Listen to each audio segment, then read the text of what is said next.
You are watching the number one podcast in the whole entire wrestling community, and I'm one of host Juanzo. And I'm your other host, Jean-Paul Leek.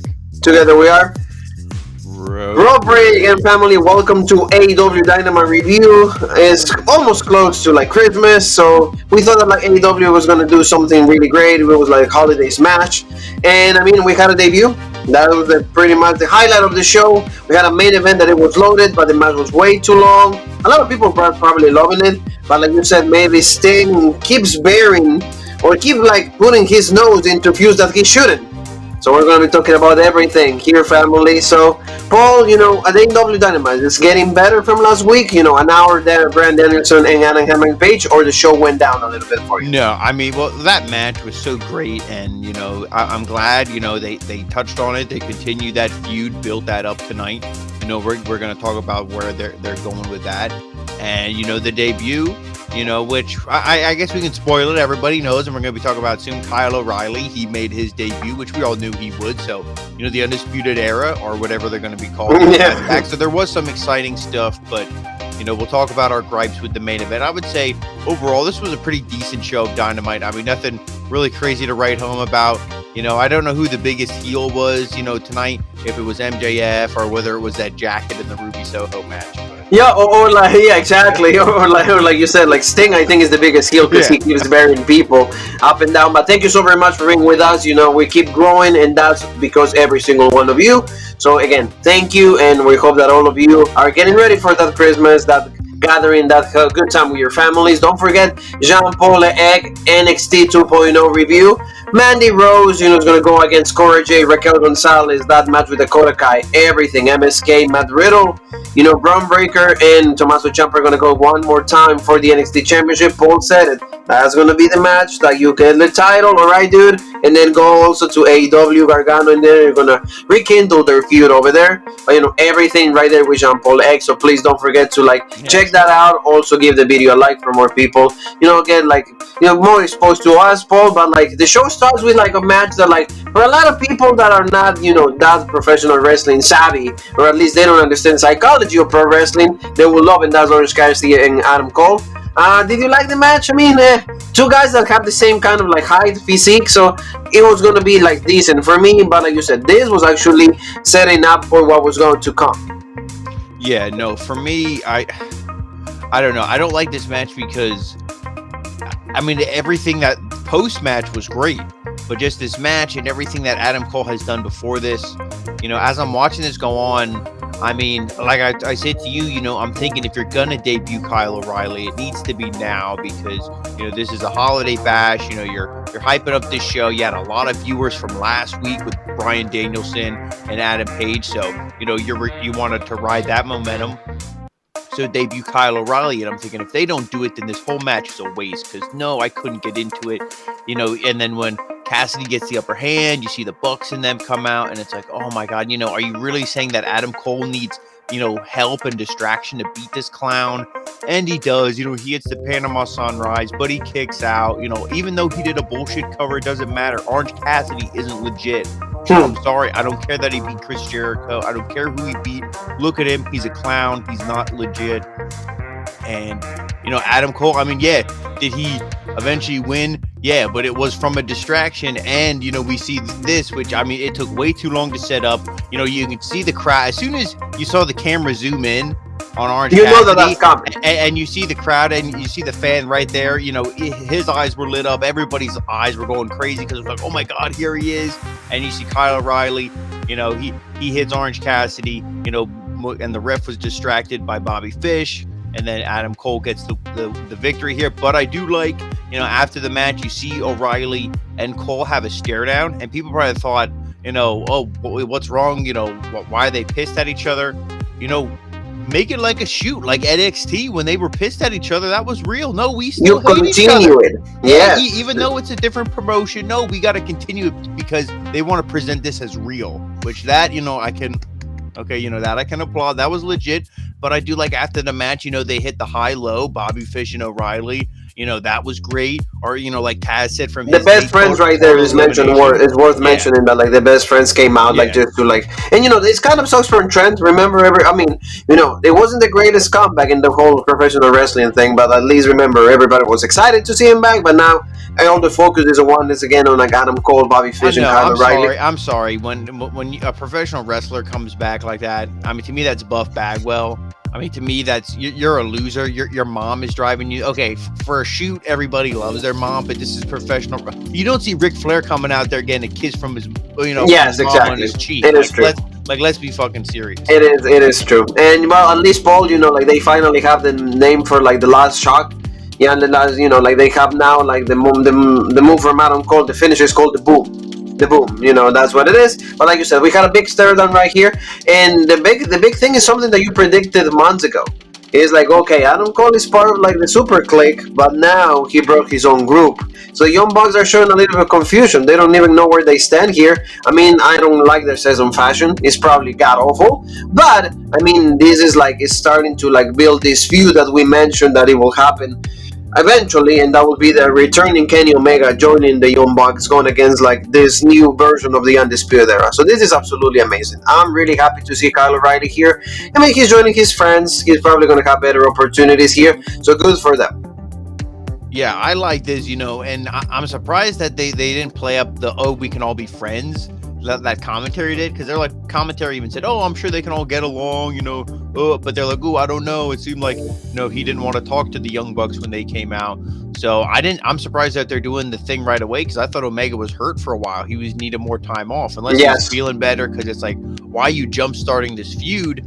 And I thought, the only way you would do that and it would make sense if Kevin Owens was going to fill that spot. But Kevin Owens resigned, so you don't have Kim. So, I really didn't know why you were doing this right away, but we got to wait and see. I mean, if it makes Adam Cole legit and he's serious and he's with the new Undisputed Era, then I'm all for it. So. Exactly. Now, he needs it, because a lot of people have been really complaining, very unhappy of the way that he's been booked currently on AEW. Paul is one of them. I mean, I read a lot of reports, so I knew that something good was coming, but also I was scratching my head, what's going on? He goes from being the hottest thing on NXT to just being a peasant or a peon in AEW. So maybe he paid his dues. Well, we'll see, but at least we get to see a new version of the Undisputed Era, which is amazing. So Paul, it was also confirmed that the first Dynamite, and it's going to be in January 2022. It's going to be the rematch for Hangman Page and Danielson. I don't think that they should do this that soon, though.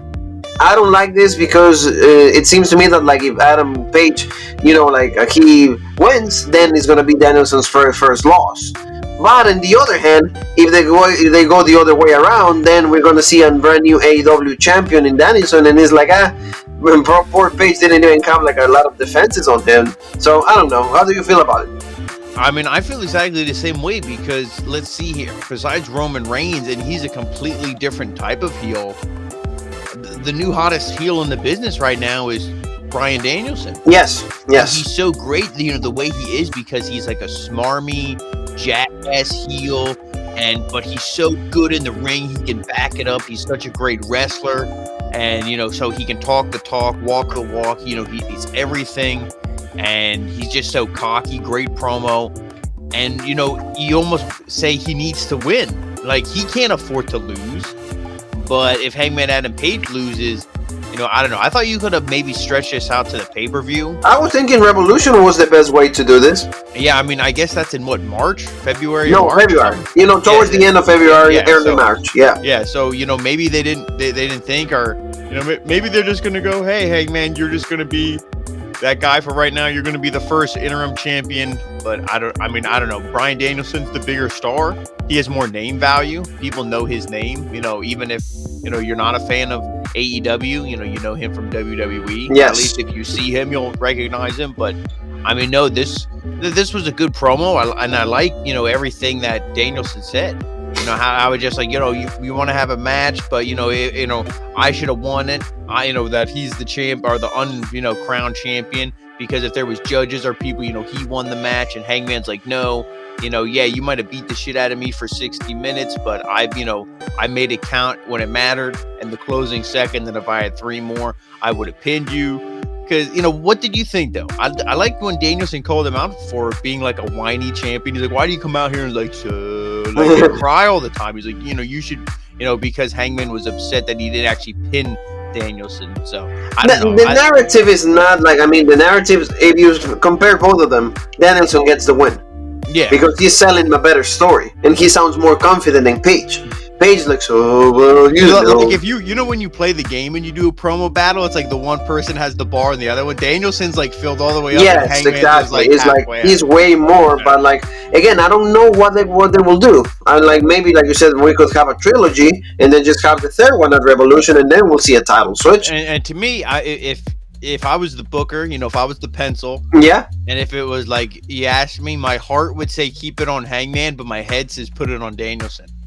Exactly. So it's like, what do you go with? Do you go with your head or do you go with your heart? You know what I mean? It's like it's a really tough decision. So like I said, maybe they will do a trilogy and that would be the best thing. But again, a lot of people are going to be like, you did a 60-minute.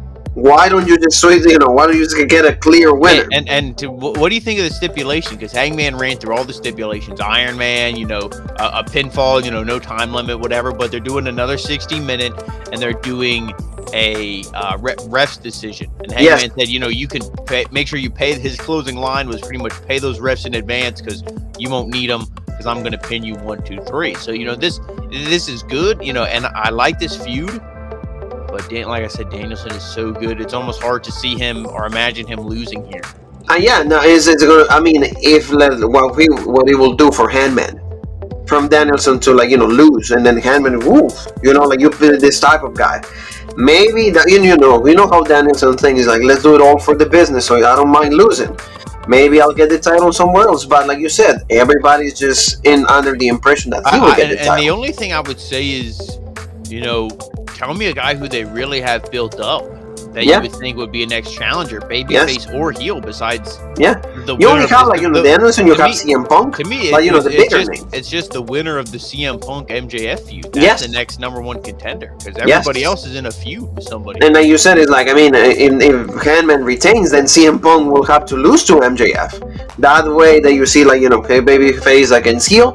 We'll see what happens, but at least it's intriguing the situation because again, you can go either way, but like whichever way you go, then the title will be like the picture is going to be different. Whatever happens. So let's talk about like the guys that are going to be in the main event, and we got to see the Revival or FTR and also MJF. And they said, we don't hate you, CM Punk, but you just got in our business. You're just a little bullshit, all of that. And MJF is just saying that in the end, he's going to win. He's going to be CM Punk. But he's a loud mouth. He just likes to lie and all of that. So good promo by the heels. Does it really matter? Does it add anything? What I like is the one thing that he said to Wardlow is like, I pay you a lot of money to protect me, and where the fuck were you? So that's you get to see more like trades, or we get to see more seeds about Wardlow turning on MJF and also becoming a babyface. That's okay. And what do you think of it, Paul? Because then Wardlow had a match. Yeah, I like all the promos, but to me it just felt out of place because MJF had the best part. He had the best promo, but his was followed by it. He should have had the closing words, not FTR. But it was good, but it was hyping up a main event that I didn't care about. And FTR even said they're like, oh, we're not really involved in this feud, but you insulted us or you did whatever. And it's like, who cares? But and then the match with Wardlow, I'm glad that they're pushing Wardlow. But and that he gets these quick wins and he's over with the crowd. It almost like it's kind of like Sid or somebody like that, where the people just are like when Big E would do the big ending and they're just like pin him, do it again, and or not the big ending or whatever he called it. Strowman. Whatever Strowman used to do, you remember the power slam, or whatever Big E did in NXT when he was the NXT champ. He would hit. I think it even was. It was the big ending. It was always the big ending. Yeah, and he pinned him for a 5 count stuff. The crowd loved it. It's like kind of similar thing, and they love Wardlow, but Shawn Spears is still annoying. He needs to turn on Shawn Spears soon, within the next, I would say if he doesn't do it in the next month, then this is way do something for Sean Spears. And that's what we're actually saying. Do something for Sean Spears. Future endeavor him. To me, yeah, exactly. Yeah, I mean, unfortunately, he hasn't been able to be over anywhere. I mean, the guy might have the skill as a wrestler, but maybe the character they don't believe in him enough. There might be a reason behind it. So, Lambert, Paul, and this is again bad. I mean, the guy's a loudmouth. He's good on the mic, but again, he's like, why is he behind these two guys? They don't even go for the tag titles, like you said. They should go for that. They keep selling them as like singles guys. Who cares? He's just also talking about Cody. He said it's like he's a bigger dick than what I am. That was cool. But again, this is just like, I don't know why is he part of the show. He's actually known from MMA background. He's not professional wrestling, so I don't like this. You know, like Scorpio Sky and Ethan Page are I would say the two biggest wastes on AEW. You know, with also like with Brian Cage. Yeah, and I mean Brian Cage, to me, he's probably gonna get sent back to Impact or fired, or I don't think anybody really. I don't want to say likes him, but I mean I don't think they really have anything for him.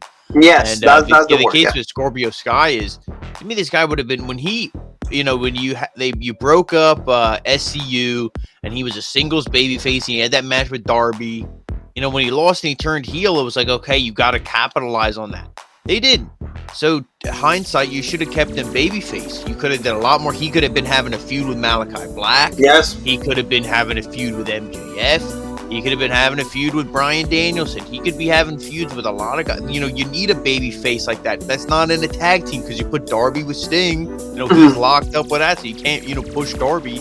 Nope. And I mean, you know, him here with Dan Lambert and Ethan Page. I mean, at least when Dan Lambert said Scorpio Sky's accolades, he was the first tag team champ. He pinned Jericho twice, all that stuff. Okay. And then Ethan Page, he wrestles better and dresses better than anybody. Fucking bullshit. Like, what bullshit? I mean, let's mention, you know, the Impact tag titles. Yeah, I mean, I do like the line where he said, like, oh, they only put, you know, us out there so, you know, we would get booed over Cody, and it didn't work because they hate Cody more than me. And then I mean, it was good, but no, nobody cares, and nobody cares about the match with Cody and Sammy Guevara. Yeah, that is a match that we will talk about just a little bit on Rampage. But like you said, this is just like, again, these guys like might be the greatest things on the mic, but they don't have believable feuds. And they don't even have feuds. And the crowd just boos them but it's like a like boo. Like, it's whatever. You know, it's just like, come on, can we go to the next thing? So that's kind of like, I feel that like what they're actually feeling. So there we go. Let's go to like Riva and of course Dr. Britt Baker, DMD, and also Jamie Hayter. Like they just got a promo on Riho, and I mean Britt pretty much buried her. Riho is like, oh, I'm better than her, I'm stronger than her, I'm taller, I'm more powerful. What else do you need? You know, like it's absolutely the truth. She's not gonna become like the AEW Women's Champion. And also, Paul, there's reports that like there's a lot of heat on Riho because she's actually doing some like stardom, some like, you know, Japan like shows on being under contract with AEW. So there are a lot of like, they're pissed off about it. So probably that she was not going to get the title anyway. It's like you said, they're warming this title for what is going to be Thunder Rosa. I think that's what and that's really what I think it is. And to me, these are so, when they did this at Thanksgiving, it was so stupid, and then they do it again here. And Shivani is such a mark for Britt Baker, and it's so annoying. He's the most annoying. He's almost more annoying than Excalibur is on commentary. Yeah, I think.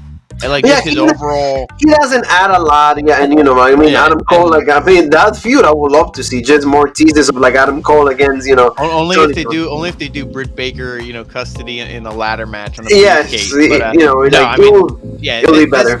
I think this is just a feud, like we said, to hold it over. Yeah, till Thunder Rosa. It's just like that. You know, everybody just talking about how much they love Owen Hart, the tournament and everything. Adam Cole, they have like Matt Hardy, we have Mark Henry, a lot of people that knew him, people that just like love, people that like love to just do tributes for him. So a lot of people just loving Owen Hart, and I mean, we all do. Great figure, but again, I think they're just trying to cash in on the fact that WWE cannot get a hold of that.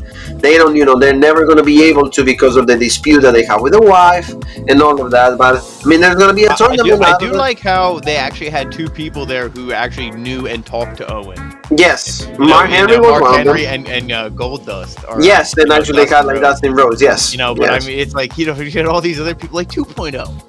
Oh, when he came out with the cape and the shut up.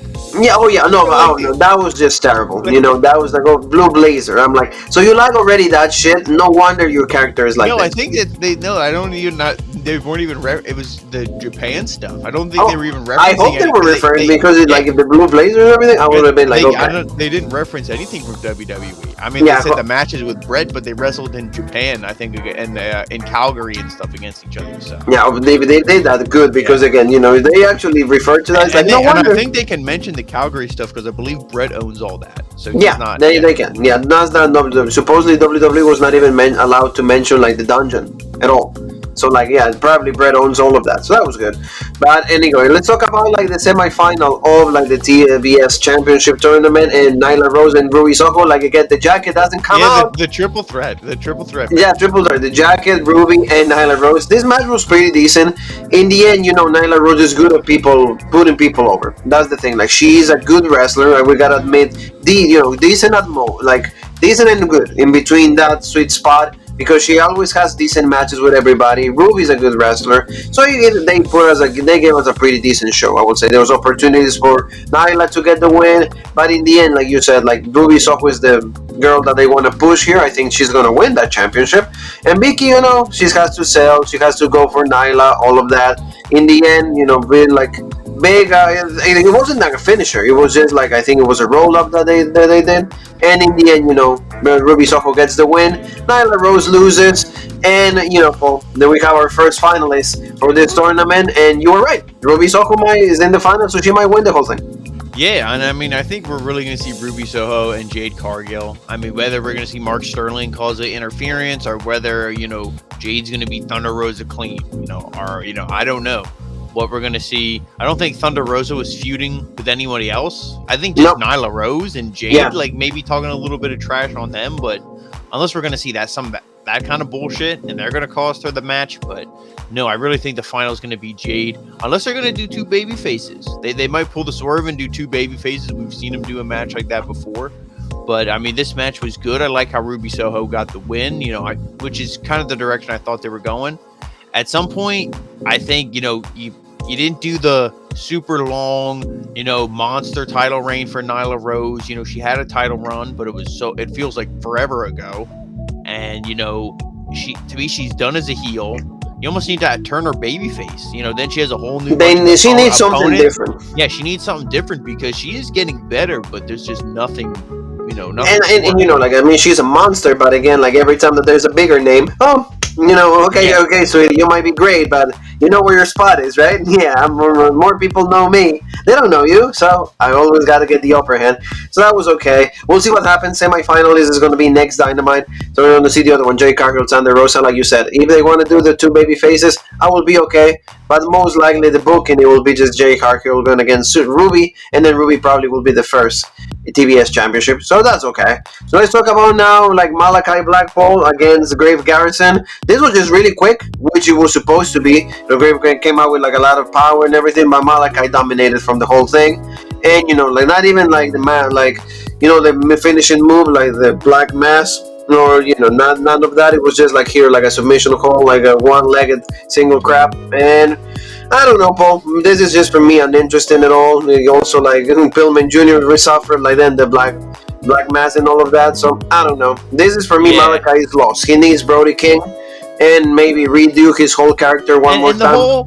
The whole time when I have nothing really to comment on the match. It was what it was supposed to be. Griff looked all right, and maybe Malachi even sold a little too much for him. But no, I like how he teased the Black Mass and was like, "Nah, screw you," and then did like the heel hook, like the single leg, and I was like, like you're done. But no, but he did hit the Black Mass on Pillman Jr.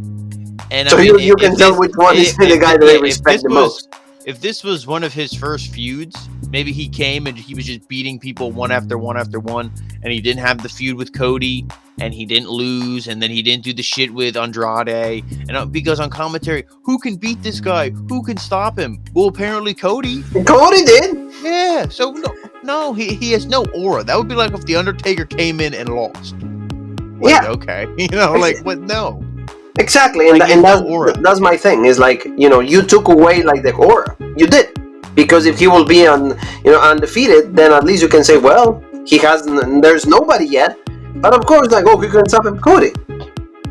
Cody did. So don't even use those lines on commentary. Don't even use them, because you're actually telling us that, like, you don't even as a commentary team you don't have memory of what happened. Maybe like a month, And 2 months. that's a straight up WWE move. That's we Yes. fucked up, and we don't want to take the guy off TV for a year so people forget about him, and then bring him back. We want to just keep him on TV, so we'll just pretend. And we just act stupid, we just act stupid, like pretending like he's absolutely something that he's not.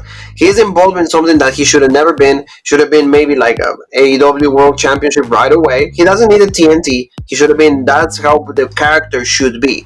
And now he's a little lost in the shuffle. So hopefully they can correct, because they did the same thing with Miro. So maybe they can do the same thing. Miro, where is Miro? That's where's Miro? Where's Andrade? I mean, well, nobody wants to see Andrade anyway. I mean, poor guy like Miro, yeah.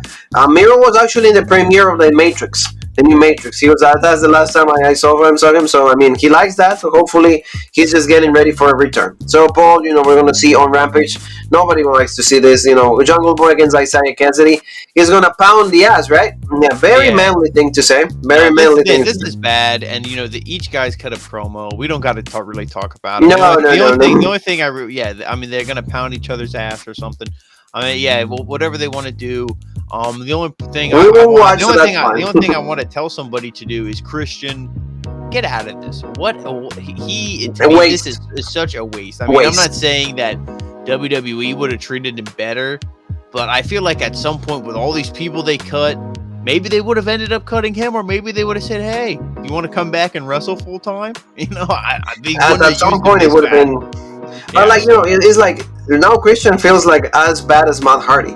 They have to be with like new guys, and just gotta be. He's not as insulting, at least in the ring, and with the stuff he says, he's still like a good promo. But just the fact that he's like involved into this. Yeah, he's just like the guy, Yeah, exactly. No, this is just the bad. Guy that's just like hanging out there. A lot of people are looking forward for this. Like the second match of Hook, he's gonna go up Bert Brunson. So like they actually have a bigger guy. So probably will be a bigger showing for him. They have a lot of I feel like expectations of what Hook can do, and especially because it's AEW, they want to say that we mold this guy. The most selling shirts, Yeah, it is true. Better than CM Punk. So right there, maybe this is a second opportunity for him to establish himself. So a lot of people again are going to be looking to that. And here, legit Layla Hirsch against Chris Statlander. This is just, I guess they don't know how to feature the girls on Dynamite, so they're going to do it here. I'm just looking forward to see legit Layla Hirsch and Statlander. She's part of the best friends. No, thank you. I pass on that. So we're going to see the TNT Championship match, Sammy Guevara, Cody Rhodes. If Cody wins this, keep the title on Rampage, because I don't want to see it ever again. I don't want to see this. I'm not. There's a whole controversy with Sammy also because of Tay Conti. I guess they're doing their stuff. They're actually having some fun, like you said, and I mean Sammy separated from his fiance. I don't know. If they put it on Cody, that's the worst thing that you can do. You might as well compare that title to the 24/7 one. If you wanted to take it off Sammy just to get him off TV till things cool down, Cody is the wrong guy. Unless Cody's gonna win it and come out and cut a heel promo, and him and Brandy come out shooting fireworks and with our money guns, like we're so great, screw all you guys. Unless you're gonna do something like that, don't put it on Cody. This is bad. And the thing with Sammy is, hey, I won't touch it. I have my opinion on it. Like you said, it's like, hey, they're adults. They can do whatever, and that's fine. Hey, that's their personal life. We comment about the show. So whatever you do outside or inside, that's your own ordeal, my friend. So there you go. Jim Jones gonna come back for the return New Year's Mash, and he's been suffering from cancer, getting therapy, all of that. So hopefully he's doing better. We all hope for JR, one of the biggest or the most important names and voices in professional wrestling. And we're gonna have this. Is this supposed to be a main event caliber thing? I don't. This is to me I can see this on any indie show, with all the respect of the indie guys. But I can see this in any indie show. So I have no interest whatsoever. This is shit. And that's supposed to be exciting. That's supposed to be how the hooks. Again, remember how I said you have nobody built up for any championship? Why isn't Eddie Kingston saying, "Fuck you, Sammy Guevara, I want my title shot"? Yeah, exactly. Or Hangman, where's my title shot? Yeah. At least a mini feud. Why can't guys just be singles competitors? Why do they have to always be in a group or in trios? And where's Jay Lethal? He came out 2 matches and done. Yep. 2 matches in that. And we're going to see, at least this is going to be probably the best thing of the show. Thunder Rosa against Jerry Cargill. If they have the match that they could get, they could have, this is probably going to be a good showing, because Jade is not bad in the ring. Maybe a little greener, but she has a general in Thunder Rosa. So this could be potentially really good. So we're looking forward for that. Now let's talk about the main event, Paul. And like CM Punk wants to like go like the Ultimate Warrior way, at face paint and all of that. The kind of like also going the Sting way. Tribute to Sting, tribute back. Because like Sting also has like the best in the world. He has like you see the Flash and all of that. So like the match was like you said, way too long. I mean, they had to put spots for everybody, because FTR is a big name in the tag division, so they had to portray them decent. And of course Sting, just I don't know why his age, he gets like the book of like his matches are way better than everybody else. He looks better than everybody else, Paul. I don't like that at all. Yeah, I mean, the match is way too long to comment on. I mean, FTR is so great. You know, they sell good for Sting. And MJF, he kind of ran off for most of this match eventually. Kind of just ran through the crowd. You're like, where the hell is this guy going? You know, he just took off. And, you know, I mean, CM Punk is great. You know, Darby Allin's so good. And Sting is, you know, he looks all right when he makes his comeback. You know, when he does his quick moves and everything. But, you know, a lot of other times when he comes in to make a tag and, you know, or he has to take a move, like when MJF hit him with the DDT. I mean, it looks like a 61, 62-year-old guy's taking the move. I mean, yeah, but that's what I mean. Like, he should not be doing guy this. Who's in shape, but he's still 61, you know. But, I mean, and then he took a dive off the top. I mean, 3 guys caught him, so he was safe and everything, but still, does Sting really need to be taking these dives? Do you really need to be doing this? I agree with that. No, there's, you know, and I mean, I don't think Sting moves the needle, because we've seen Stings on show that draw shit numbers. So Sting's not a needle mover. And I know they were saying, oh, you know, going back to TBS, oh, Sting, I had his first interview, I called his first match, all this shit Shivani was saying, but no, I don't like this. And they just beat up MJF. You know, he hits him with a DDT, and Sting doesn't sell it. And then, you know, they have Dax is in there. He needs to go to sleep, and he kind of stumbles backwards right into a Scorpion Death Drop. Darby Allin hits a coffin drop. You know, CM Punk pins him 1, 2, 3. So again, the babyfaces win. You know, if anything, MJF should have got the pin over Sting, not pinning Darby Allin again, and obviously not pinning CM Punk. I got the pin on Sting. That would have been Sting's first pin loss, I believe. And so what that would have been, you know, a feather in the cap of MJF. And also, he could have got some heat on Sting afterwards. Oh, get the heat on the old veteran, the guy who everybody loves. This match was supposed to be used to get MJF heat to build up to the singles, you know, match with him and Punk. And, you know, not to have the babyfaces win and stand tall, because Tony Khan, I don't know if he's all about feel-good moments, but nobody's going to feel good after this tomorrow. Nobody cares. Know what people care about? Oh, man, did you see when MJF beat up Sting last night? No, I didn't. Let me go on YouTube. Nobody's going to care. I agree with that. I agree with that. That's good booking, exactly. And also, like, that way Sting is putting people over. That's another one. Help out the newer generations. It sucks the fact that like he looks better, or at least his moves, like you said, like he's selling, like completely buries MJF. Because like you're telling me that Sting already can beat MJF. Why in the hell am I supposed to care that CM Punk goes against, you know, MJF? Oh yeah, exactly. When Sting is able to dominate MJF like however he wants it, like he's a little 5-year-old boy. So that's something that I don't appreciate. And like you said, like everybody just in, and like Dax is the one that suffers everything. It should have been, like you said, Sting out of like the 3 guys right here. They didn't do that. Like they just want, I guess, it's Christmas, so they have to do it in this fashion. I don't like this at all.